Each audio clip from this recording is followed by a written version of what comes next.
नमस्कार दोस्तों, स्वागत है आप सभी का ऑनलाइन एग्जाम प्रिपरेशन पर which is the part of study for civil services.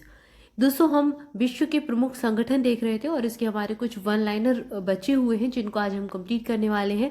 हमने विश्व के प्रमुख संगठन देख लिए, अंतर्राष्ट्रीय ऑर्गेनाइजेशन जो इंटरनेशनल ऑर्गेनाइजेशन है उनको देखा, हेडक्वार्टर्स देखे, उनके अभी वर्तमान में महासचिव अध्यक्ष कौन है, मेंबर कंट्रीज कितनी है, तो ये फैक्ट हम देख चुके हैं।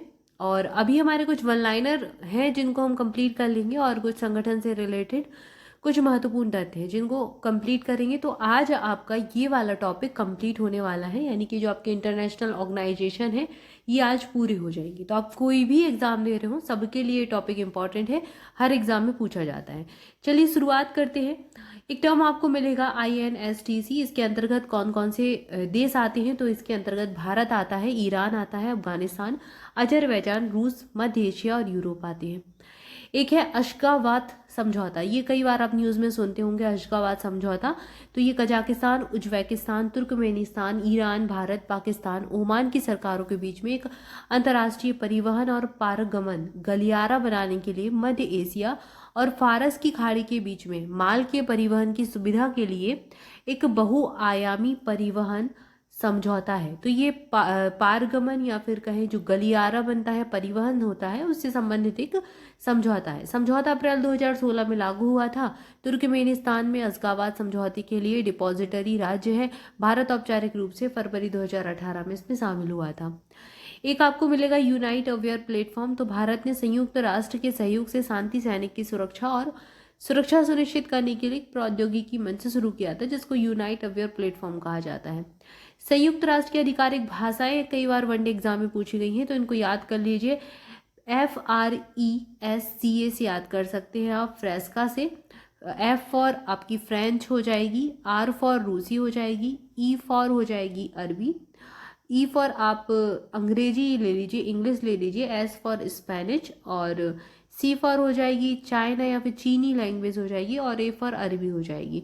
तो इस प्रकार से याद कर सकते हैं। या फिर हिंदी में आप कोई ट्रिक बना लीजिए, अच अच अफ रस, अच अफ रस से भी याद कर सकते हैं, अच अफ रस से। तो आ से हो जाएगा अंग्रेजी, चा से हो जाएगा चीनी, आ से अरबी और फा से फ्रेंच, रा से हो जाएगी रूसी और सा से हो जाएगी स्पेनिश। तो ये पूरी जो भाषाएं हैं संयुक्त राष्ट्र की 6 भाषाएं हैं। ये नंबर भी वनडे एग्जाम में पूछा गया है। संयुक्त राष्ट्र यानी कि यूनाइटेड नेशन की कितनी औपचारिक, कितनी आधिकारिक ऑफिशियल लैंग्वेज कितनी है, तो 6 हैं। और ये 6 कौन कौन सी, इनके नाम याद रखने हैं। P5 में कौन आता है, UNSC के स्थायी सदस्य P5 कंट्रीज कौन कौन से हैं, चीन, फ्रांस, रूस, यूनाइटेड किंगडम, संयुक्त राज्य अमेरिका। चीन, फ्रांस, यूके और यूएसए, ठीक है, ऐसे याद कर लीजिए, चीन, फ्रांस, यूके, यूएसए और रशिया। जनवरी 2021 के बाद से भारत 8वीं बार संयुक्त राष्ट्र सुरक्षा परिषद का स्थायी सदस्य बना। भारत का कार्यकाल 2021 और 2022 तक रहेगा। ग्लोबल मीथेन प्लेस कहा, जो एक दशक के अंत तक मीथेन उत्सर्जन में 1/3 की कटौती करते हैं, तो उनको US EU ये नेतृत्व वाला प्रयास एक प्रकार से है और इसको ग्लोबल मीथेन प्लेस कहा जाता है। भारत की नेतृत्व वाली संयुक्त राष्ट्र सुरक्षा परिषद ने तालिबान पर एक प्रस्ताव 2593 अपनाया है। तो ये कुछ फैक्ट है, ऐसे रैंडमली फैक्ट है जो न्यूज़ में चलते रहते हैं, तो आपको यहाँ पर दे दिएगा एक साथ काफ़ी, क्योंकि अगर इनमें से कोई फैक्चुअल इन्फॉर्मेशन एग्जाम में पूछी जाती है तो वो आपसे बननी चाहिए। इसके बाद एक इक्वस है, इसमें ऑस्ट्रेलिया, यूनाइटेड किंगडम, संयुक्त राज्य अमेरिका, इनके बीच में एक त्रिपक्षीय सुरक्षा समझौता है। इसकी घोषणा 15 सितंबर 2021 को इंडो पैसिफिक क्षेत्र के लिए की गई थी। समझौते के हिसाब से अमेरिका, यूके और ऑस्ट्रेलिया को परमाणु संचालित पनडुब्बियों का अधिग्रहण करने में मदद करेंगे।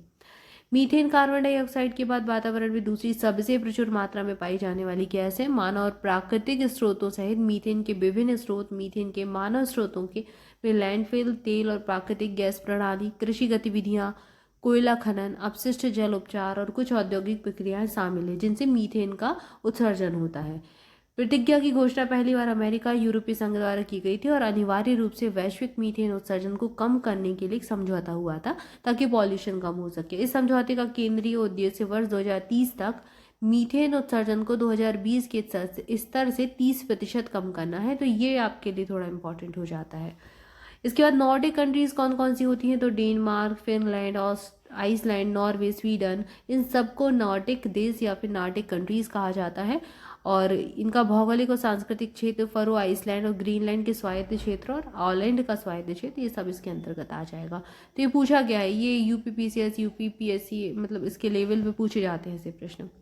इसके बाद हमें ब्रिक्स पढ़ना है। तो ब्रिक्स में कौन कौन सी कंट्रीज आएंगी? ब्राजील, रूस, पहले एक ब्रिक्स संगठन होता था, फिर इसमें दक्षिण अफ्रीका जोड़ दिया गया तो इसका नाम ब्रिक्स पड़ गया। तो भारत, रूस, चीन, ब्राजील और दक्षिण अफ्रीका इसके सदस्य हैं।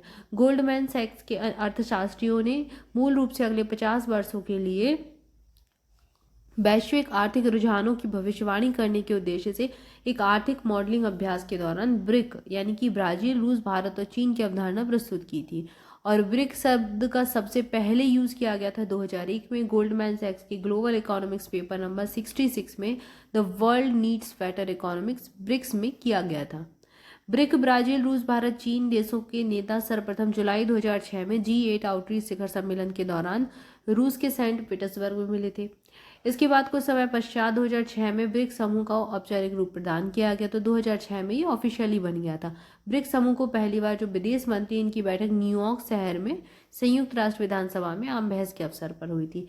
फिर 2009 में इसका पहला ब्रिक्स शिखर सम्मेलन 16 जून 2009 को एकातेरिनबर्ग रूस में आयोजित किया गया था। तीसरा ब्रिक और पहला ब्रिक्स शिखर सम्मेलन सान्या मतलब ब्रिक्स वाला। अब यहाँ पर क्या हुआ, 2009 के बाद 2010 में जुड़ जाता है साउथ अफ्रीका। तो तीसरा ब्रिक का तो ये तीसरा सम्मेलन था, लेकिन ब्रिक्स का पहला सम्मेलन था जो कि चीन में हुआ था 14 अप्रैल 2011 को।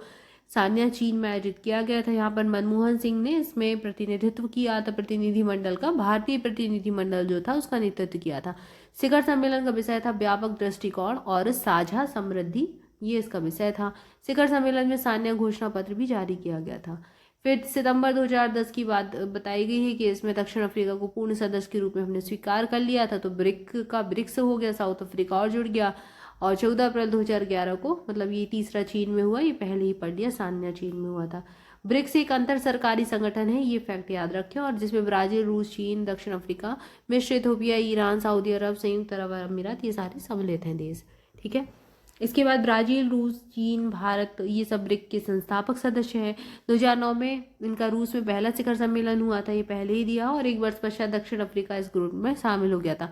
तो याद रखना है कि 2009 में पहला शिखर सम्मेलन हुआ, 2006 में इसकी स्थापना ऑफिशियली ये आ गया, और 2010 में इसमें साउथ अफ्रीका, दक्षिण अफ्रीका शामिल हो गया, तो ये ब्रिक्स बन गया।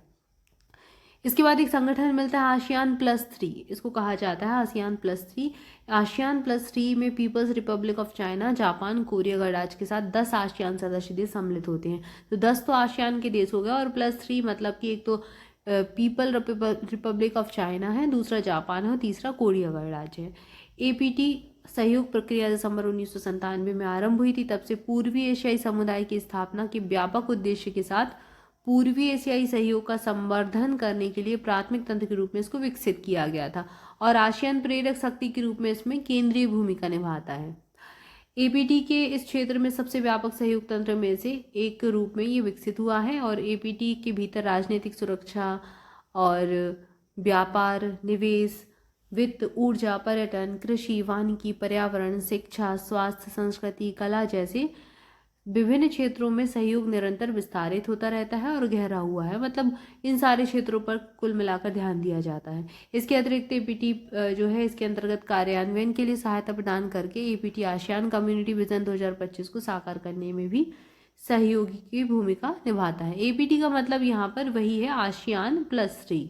ASEAN A for ASEAN, P for plus और T मतलब 3। ठीक है। इसके बाद क्वाड कई बार एग्जाम में पूछा गया है, वनडे एग्जाम ने बहुत पूछा है इसको रेलवे वगैरह में। तो चतुर्भुज सुरक्षा संवाद जिसको क्वाड कहा जाता है, इसमें 4 देश कौन कौन से हैं? तो 4 देशों के नाम याद रखना है। संयुक्त राज्य अमेरिका है, जापान है, ऑस्ट्रेलिया है और भारत। इनके बीच में एक अनौपचारिक रणनीतिक मंच है।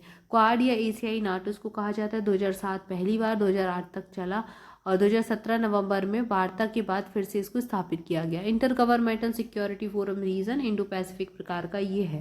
क्वाड का उद्देश्य क्या होता है? मुक्त, स्पष्ट और समृद्ध इंडो पैसिफिक क्षेत्र सुनिश्चित करना और उसका समर्थन करना।